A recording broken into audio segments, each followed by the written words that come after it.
कर्मों को प्रभु के चरणों में समर्पित कर दोगे, बच जाओगे, माया के प्रहार से बच जाओगे।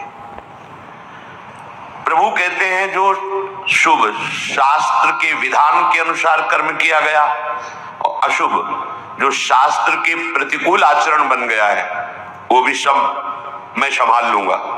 तुम केवल मेरी शरण में हो जाओ, तुम्हें नहीं भोगना पड़ेगा। भगवान कह रहे हैं।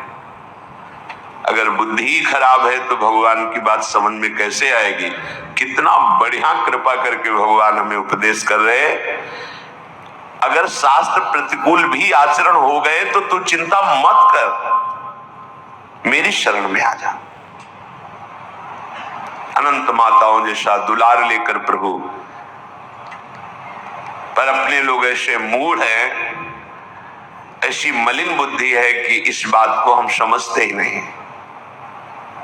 मैं कर लूंगा, मैं सुखी हो जाऊंगा, मैं अभी तक ये किया है आगे भी कैसा करूंगा। व्यर्थ का अभिमान पतन का मार्ग पुष्ट करता है। श्री भगवान कह रहे हैं संन्यास योग का तात्पर्य होता है भगवान के चरणों में समर्पण करना, अर्पण करना। जब सब कुछ तू मेरे को अर्पण करेगा तो तू मुक्त हो जाएगा, जीवन मुक्त, और जीवन मुक्त परमानंद का अनुभव करता है। ये फल है। तत्कुरुष मदर्पणम, जो भी तू कुछ कर रहा है, यत करोषि, मेरे को अर्पण कर दे। बचा रहे हैं भगवान, बच जाओ।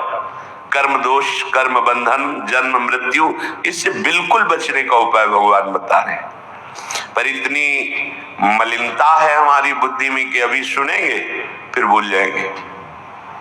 अर्पण करने की भावना ही नहीं बन पा रही। एक स्थिति आती है जिसमें अर्पण करने का भी भाव नहीं रह जाता, क्योंकि अर्पण करने वाला ही नहीं बचा तो क्या अर्पण करें।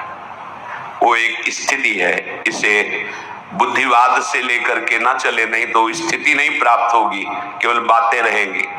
हमारी स्थिति है शरीर में, शरीर संबंधियों में, भोगों में। देख लो तो आपको अभी ये अनुभव करना चाहिए कि अभी अहंकार है, देहाभिमान है, कर्तृत्व भोक्तृत्व भाव है, तो समर्पण वृत्ति में आओ।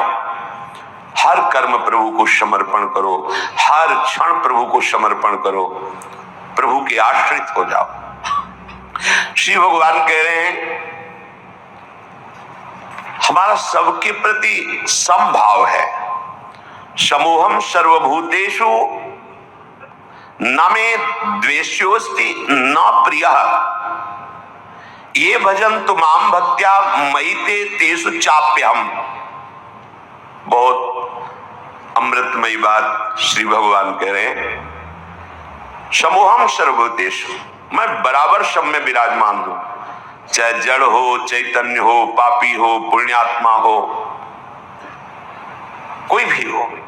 विद्या विनय संपन्ने ब्राह्मणे गविहस्तनी स्वनीचय सुपाके चा पंडिता समदर्शिना। जो भगवान का भजन करते हैं तो भगवान का प्रभाव स्वभाव उतरता है, वही उनका स्वभाव हो जाता है। जैसे भगवान समदर्शी, ऐसे भगवान का भक्त समदर्शी हो जाता है। निरपेक्षम मुनिम शांतम निर्वैरम समदर्शिना। यहां भगवान समोहम सर्वभूतेषु, स्थावर जंगम, पवित्र अपवित्र, देवता मनुष्य, कोई भी, सब में भगवान समान रूप से विराजमान है। न में द्वेष्योस्ति न प्रियः, मेरा कोई द्वेष का पात्र नहीं है और न मेरा कोई प्रिय है। ये भगवान का सिद्धांत है। आगे की जो बात कह रहे हैं वो बहुत मीठी बात कह रहे हैं। मेरा स्वभाव है समदर्शी, ना कोई मुझे प्रिय है ना कोई अप्रिय है, ना मेरा कोई द्वेष का पात्र है ना कोई प्रिय पात्र है।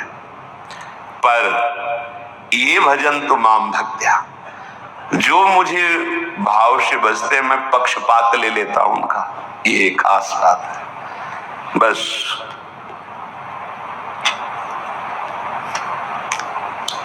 इसी बात से हम जीत गए।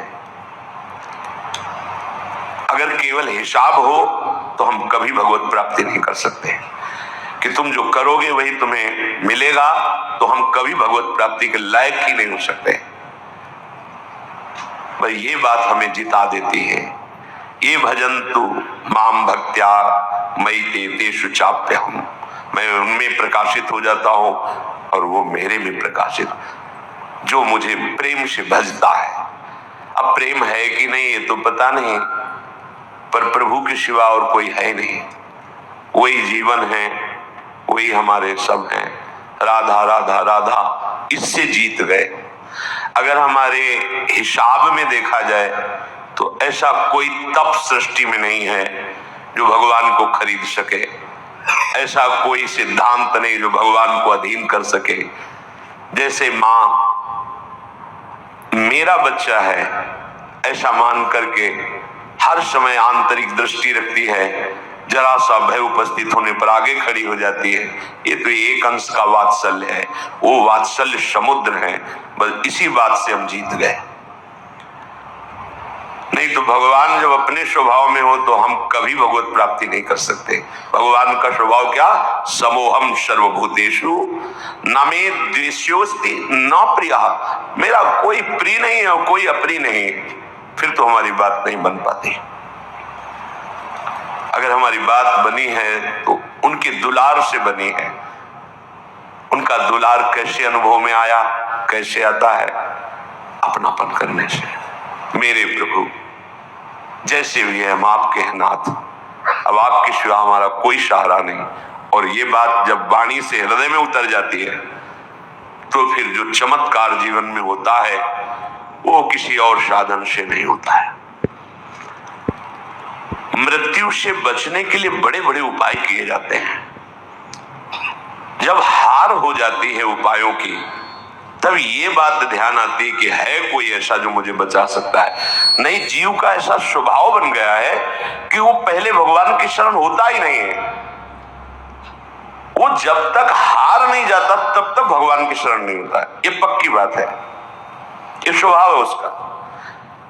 आखिरी दम तक वो तिनके का भी सहारा लेने की कोशिश करेगा। जब तिनके का भी सहारा नहीं रह जाता तब वो हारे को हरिनाम, तब वो सहारा लेता है। अगर पहले ही ले ले तो हारना ना पड़े, उसे विपत्तियों का सामना ना करना पड़े। एक बार देवताओं ने देखा कि युद्ध में जितने असुर मारे जाते हैं, दैत्य, उन सबको भगवान शुक्राचार्य जी के पास संजीवनी विद्या है। विद्या का प्रयोग किया, तत्काल जीवित हस्त पुष्ट। भगवान बृहस्पति जी के पास ये विद्या नहीं है। जितने देवता मारे जाते वो अंग भंग वैसी स्थिति में रहते, मृत तो मृत। भगवान बृहस्पति जी के पास ये विद्या थी नहीं, भगवान शुक्राचार्य जी के पास। देवताओं ने बृहस्पति जी को अपना गुरु माना और दैत्यों ने शुक्राचार्य जी को गुरु माना। अपने गुरुदेव की कहीं भी लघुता मन में भी नहीं आनी चाहिए। इसलिए देवताओं ने कभी बृहस्पति जी से ये प्रार्थना भी नहीं की कि आप संजीवनी विद्या सीख लीजिए, हम लोगों को जिलाने, कभी प्रार्थना नहीं की। गुरु महिमा है। और उनके बड़े पुत्र का नाम कच्छ था। उनसे बात की कि आप हमारे गुरु पुत्र हैं और हमारे ऊपर सबसे बड़ी संकट की बात है कि कोई साधन नहीं है जिससे हम अमर हो सके। और शुक्राचार्य जी के पास साधन है, संजीवनी विद्या। कोई भी असुर नहीं, जो भी मरा उसको तत्काल जीवित कर दिया। अगर आप जाएं भगवान शुक्राचार्य जी के पास और शिष्यत्व स्वीकार करें और उनको प्रसन्न कर लें तो आप अधिकारी हैं, आपको वो संजीवनी विद्या दे सकते हैं एक जीवन को जिलाने के लिए। अपनी जो परा विद्या है, ये जन्म मरण का चक्र ही रोक करके श्री जी के पास प्राप्ति कराने वाली ये परा विद्या है। जिनसे संजीवनी विद्या प्रकट हुई है उनकी भी संजीवनी है हमारी लाडली जो। जय श्री हरिवंश मदन सर जर्जर विथिकित श्याम सजीवन मूली।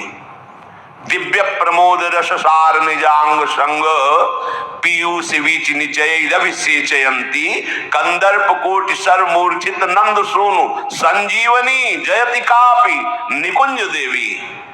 ये जो अपने पास विद्या है ना, ये परा विद्या है, करोड़ों संजीवनी विद्या इसके समान नहीं। क्योंकि हमारी लाडली जो अनंत ब्रह्मांडों के ईश्वर भगवान श्री कृष्ण की भी संजीवनी मूरी है। संजीवनी जयति कापि निकुंज देवी।